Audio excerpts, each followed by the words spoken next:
So my name is Kari Väätäinen. I come from Luke. I'm a colleague of other Lukeans here in Joensuu, and I'm a senior scientist and working in a group of forest technology. And this was the topic which Evgeny suggested me to present. I think it's more like basics of thinning in Finland and new technology development which we have got in recent projects. Shortly to show that what kind of challenges we have and how we have to deal with the new targets in terms of carbon sequestration, for example, in this kind of managed forest operations, especially in thinning environments. So, wait a second here. So, a bit of a background of thinnings in Finland. So we cut very much of in total in different cutting types. The thinnings represent 70% of all cutting types. So it's a fairly highly impacting on the outcome of the forest, and therefore thinning has its importance, and the planning itself has a big importance. Because we know that thinning directly affects on the forest growth and carbon sequestration, and also the forest ability to protect itself against the biotic and abiotic damage. But the main issue has been always, as a long term, for the forest owner point of view, forest industry point of view, is that to try to develop major sawnwood trees out of the forest. So thinning is required in that sense also. And lately there has been debates that the harvesting, thinning operations, they have seen that at some sites there has been too aggressive in a way, too intensive thinning. So they have found it. They have started to do activities in terms of trying to improve the thinning outcome and thinning intensity. Especially the carbon sequestration has been, of course, the one issue in discussion. What kind of impacts and what different factors are affecting in thinning intensity itself? Of course, the harvesting operator has the biggest impact on this, because in Finland and many other Nordic countries, the operator itself makes the decision which trees to be cut and where to open the harvesting path and so on. So finally, the operator itself makes the decision with this basically the information which is received from the guidings and guidelines, but there's not so much kind of assisting aid during operation. Of course, there are other factors which influence on during the planning phase, but especially while there's operation going, the operator has a decisive impact on the thinning intensity and thinning outcome. I want to show with this figure. You can see now that thinning intensity itself has basically many different kind of impacts on different factors. As you can see, that the more the intensity in thinning, more removal from the site, there will be a basically negative impact on carbon sequestration, carbon stock, development, total yield. But then there will be positive impact on growth of individual trees, positive thinning accumulation, thinning income, economic return, negative in rotation period, bigger damage risks, less deadwood. So you can see that they're depending on the intensity itself while operating in thinning sites, cutting trees, it has different impacts. So it's a kind of a multi-objective goals also taking into account, objectives taking into account in this respect. We coming back a bit of a current practices in Finland. So of course, while we operate in forest and with the harvesters, we have educated and trained operators. Many of them have very well skilled. but the training itself, we have operator training 1.5 years in Finland, and we use latest information, up-to-date information for making decisions and making plans for thinning. So we can use data from forest with derived from the national LiDAR campaigns, which is kind of a unique in worldwide. We can support for the decision with other open source data. We have a lot of open source data available area for those kind of behavior models, so on. So all these are helping at the moment for making good decisions and plans for the thinning operations. And then we updated also these recommendations for thinning, basically thinning intensity. So there are Tapio provides thinning intensity models, so you can check and select check basically for your own site according to the site's density, tree size, fertility.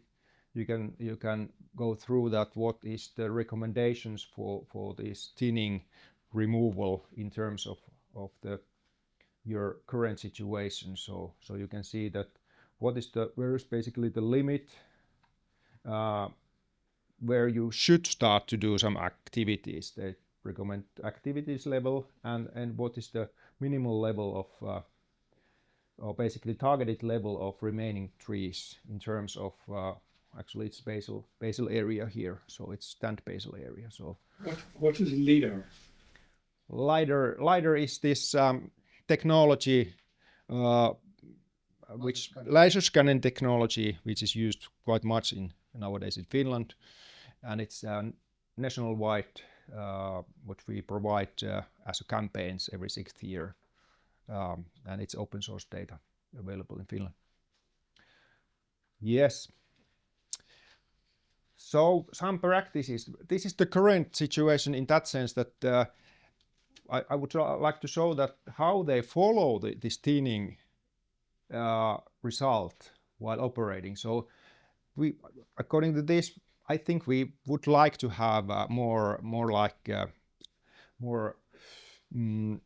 precise monitoring, and we are heading to that.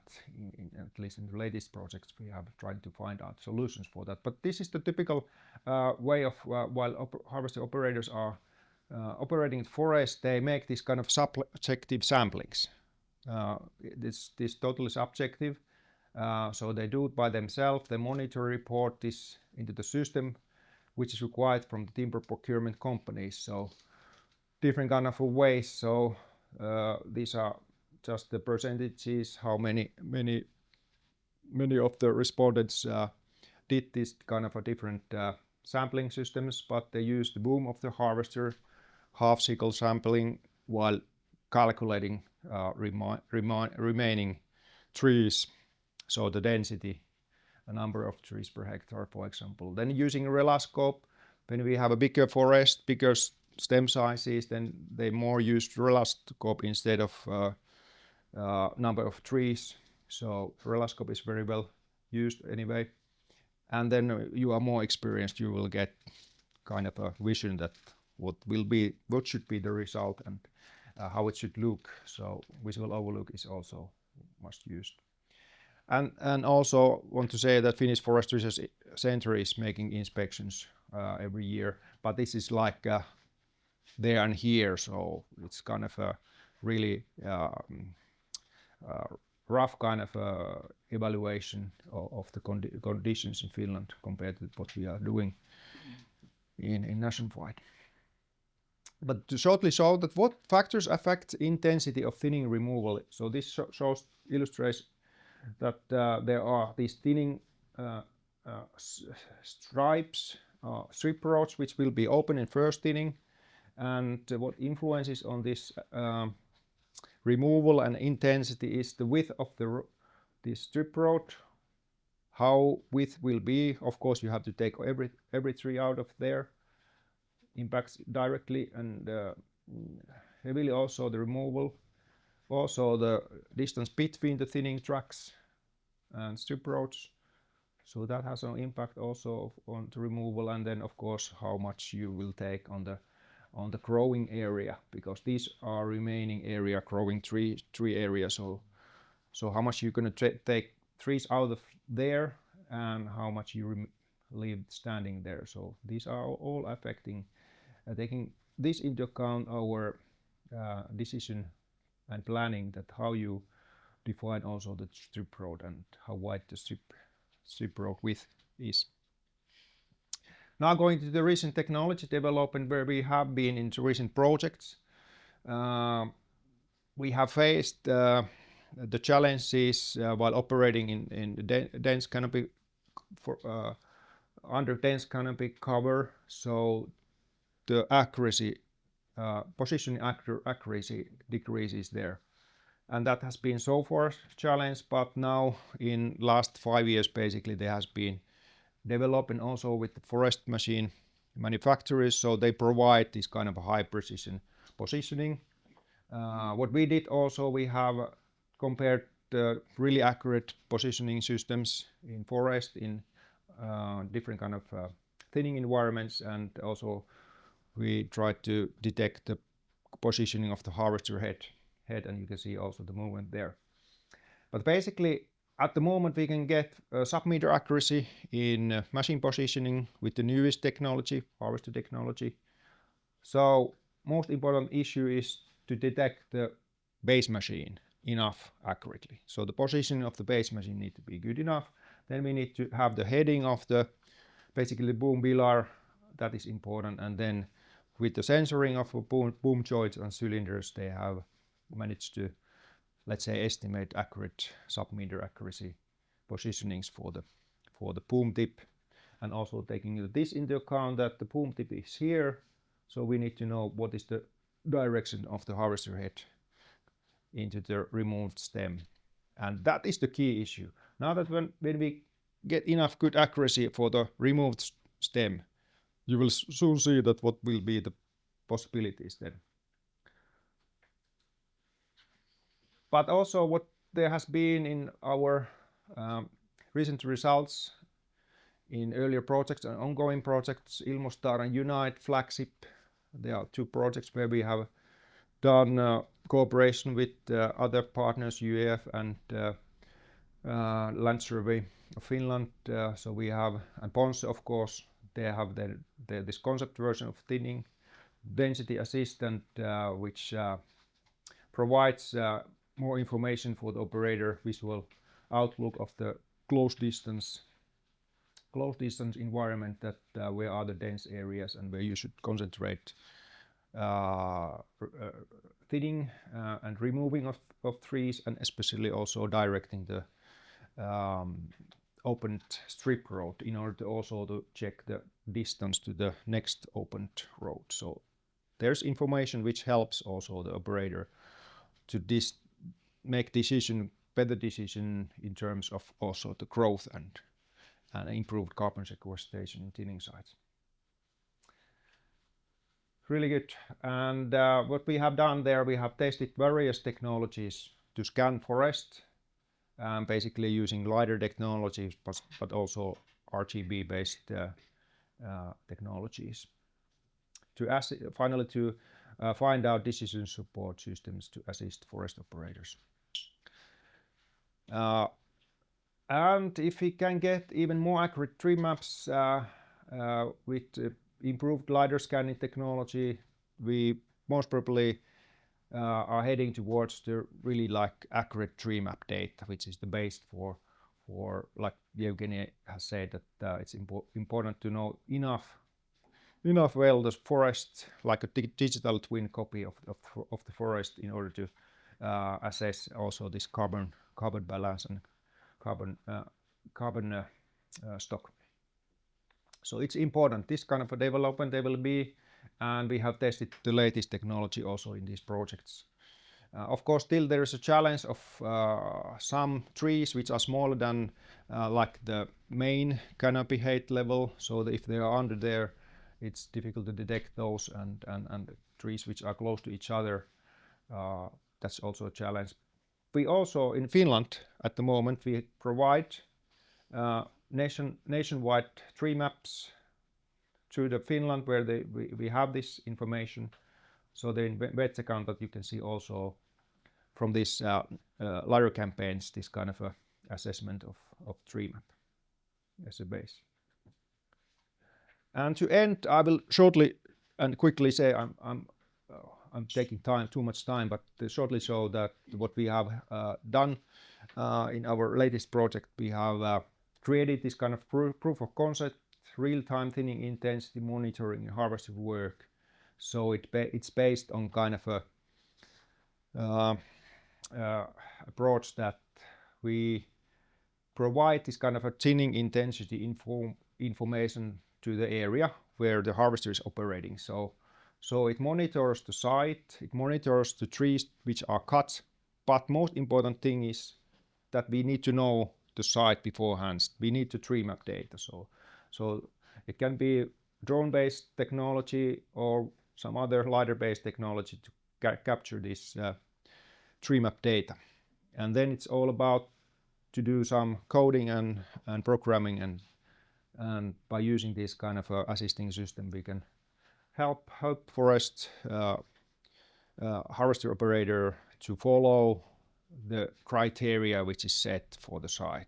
What is the thinning intensity criteria? It may vary. It can also vary within the site. So that's actually the important issue, that we don't have even environment in terms of forest and density. So you have to vary all the time the thinning removal and intensity in order to find the targets and get the target. So okay, we give this, but here. So the data which we basically use and which we need for this kind of information, we need the data from the forest machine when it's cutting. So it's based on this kind of a standard-based data collected from all the harvesters, HPR data. So it also captures the positioning of the tree and also tree parameters, species and others. But then we need also the ALS data or MLS data. So this LiDAR scanning data and provided to tree map. So this is the data which we need. And at the end last slide I will show quickly that there is really potential. So first results are promising when we are estimating remaining basal area. This just illustrates that what if the harvester accuracy is not so good. We are now more or less in this level. We have 1 meter accuracy in average in positioning of the stems. So we have to match those harvester stems to tree map stems, and if we can match by using different tree parameters, we can have fairly good matching accuracy, and this helps a lot in determining and assessing this thinning density information for the harvester operator and monitoring the site through. And then we can basically show then that what has been the overall result and, for example, what will be the result on biodiversity and carbon sequestration on the site.